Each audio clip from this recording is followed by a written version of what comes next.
Hello everyone. So it's kind of unfair to say that this is a 6-month update video. Holy cow, that's kind of flickering. So technically I have owned this 2023 Hyundai Elantra N manual for just about 6 months. Maybe not quite, pretty close, but I've only put 1,300 miles on it. I drive this far less than my other cars, but I just wanted to give my thoughts on it. I'm actually taking it out on a bit of a longer drive than I've taken it out on for a while. And you know, even though I never drive it, I can just say this is one awesome car. It has fantastic handling, a lot of higher end features like the Alcantara seats and navigation, and I don't know, the list just goes on. And of course the power and handling and the adaptive suspension, the adaptive exhaust and all of that. I can say I've had absolutely zero issues with this car so far in the time that I've owned it. You know, as to why I don't drive it a lot, I don't really have a great reason, other than my Versa scratches my stick shift itch, and it also has a lot of a nostalgia feel. I have a fast car with my 540D, so I don't know, I just have to be in the mood to drive this. So I'm not sure exactly what I'm going to do with this. I actually was trying to trade this even trade on a Dodge Hornet, but can't seem to find a dealer that agrees with me that that would be a good idea. Even though I did get pretty close. I came within $1,000 at one dealer. They're about 2.5 hours away, but I would totally make that drive to make that deal happen. So I'm on a kind of a crazy back road. I'm not going to do any crazy acceleration. I'm just going to kind of drive and talk. If you want to see some of my acceleration videos, I do have a few where I'm kind of getting a little aggressive with the throttle. You know, and just in normal driving, the feel, the steering feel, suspension feel, just amazing. I've mentioned in some of my other videos that this just drives and feels like a BMW 3 Series with adaptive M suspension, which makes perfect sense because basically the M guy from BMW had a hand in designing this car. I can't remember what his name is. I'm sure a lot of you watching this video will know. You know, it really just punches way above its weight class.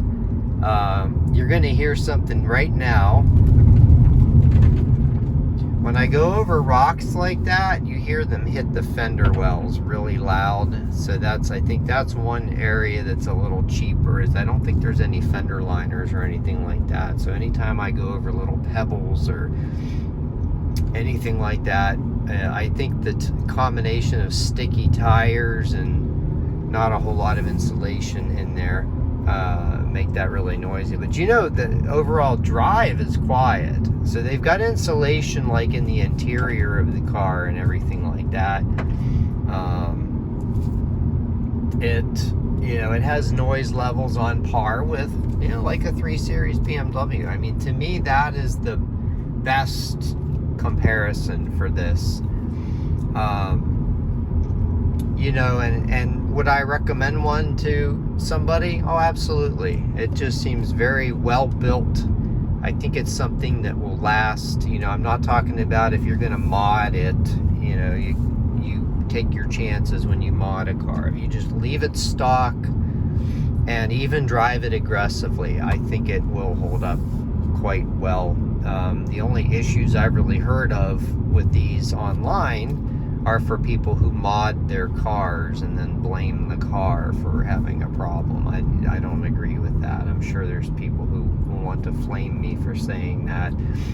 I actually just got into an argument with somebody that they know the car was wrecked and abused by the prior owner, yet they blamed the car for having problems. So no, it doesn't work like that, people.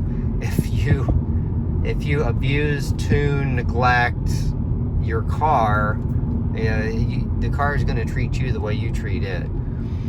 So I've been I'm not going to say aggressive, but I have driven this in a spirited but controlled manner. Never anything crazy, never anything above normal driving. I think the highest I ever had the oil temp was 217, and that was like on a 90-degree, boosting the turbo going up a hill. But even though I think this has like sort of a built-in turbo timer, I still always let it idle and run and cool down a little bit. I did a video of what I believe to be the turbo timer. But yeah, just saying, if anybody is even remotely interested in one of these who's watching this video, I say you absolutely owe it to yourself to go test drive one. Now, a lot of times dealers don't like people to test drive these, but you can always find one used if the dealer is particular about letting you test drive the new one. This one, I believe, was actually test driven before I bought it. And I actually got a little bit of a discount on it. I think I got about a $700 discount or something like that. The dealer I bought it from likes to keep churning inventory, and if they have something sit for 2 weeks, they cut the price. I saw this online. I called them, like, is that really what you're selling this for? So this one is the ceramic white color. So it had the extra paint cost option. I think the sticker was like $34.3 something or $34.2. I don't know exactly. But, I ended up paying $33.8 plus tax, and their fees were reasonable. Nothing too crazy in the way of fees or anything like that. Very happy with the buying process. Apparently the detailer had lost the window sticker for this, and they ordered me a new one from Hyundai. It took a while to come in, but I did eventually get it. So I am getting to a spot where I'm going to probably need to shift gears here.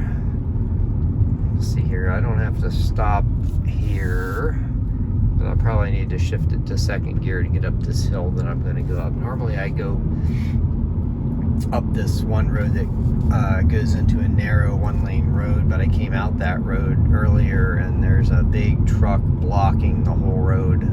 There was like some hail that went through here last night and ripped down a few trees and took out some power. I think they're still going around and fixing all of that. Anyway, back to the car. Yeah, until I can find a deal on something else interesting, I'm probably going to hold on to it. I actually have thought about even just holding on to it longer and getting an additional car. I want to get another all-wheel drive SUV for hauling stuff and for the winter time. I'm not really in a rush. I'm just kind of looking around to see what's out there. Right now, the Dodge Hornet has really caught my attention. I'm going to downshift here. I've got the rev match turned on. I don't know if you heard that. I have the exhaust in quiet mode. I'm just out for a conservative drive. There's one example of what I saw a lot of earlier today. Trees down in the road and stuff. But yeah, and anybody who might have any suggestions of what to look for, all-wheel drive SUV, it's got to be big enough to easily put two bikes in. I actually have another G-Wagon on order. I have no idea how long it'll take. There's quite a long line in front of me. That probably won't come in time for me to use as a winter vehicle though, so I'm gonna need something else. And I don't want to drive my BMW in the winter. I plan on keeping my 540D forever, and I don't want to drive it in the snow. I have actually had it in the salt a couple times, but I'm gonna say accidentally. I'm just gonna do do a quick little squeeze here. And we'll just kind of back off. It's just kind of a back road. All these roads around here are back roads. I'm going to put it in third gear and just kind of cruise the rest of the way in third gear.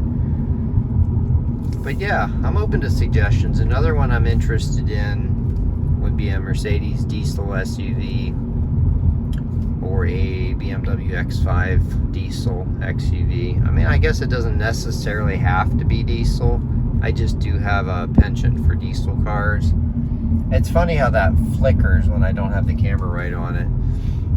But anyway, well, I guess that's my latest rambling. Let me see if there's anything else I want to say about this car that I haven't really already said. I guess look through some of my other videos. I do like the modern layout of these screens. It's basically as modern as anything else out there, and probably even better than stuff in this price range for what you get. I mean, this is a lot of car for the money, and apparently these are exceptionally rare in manual transmission form these days. Okay, well, have a great day, everyone.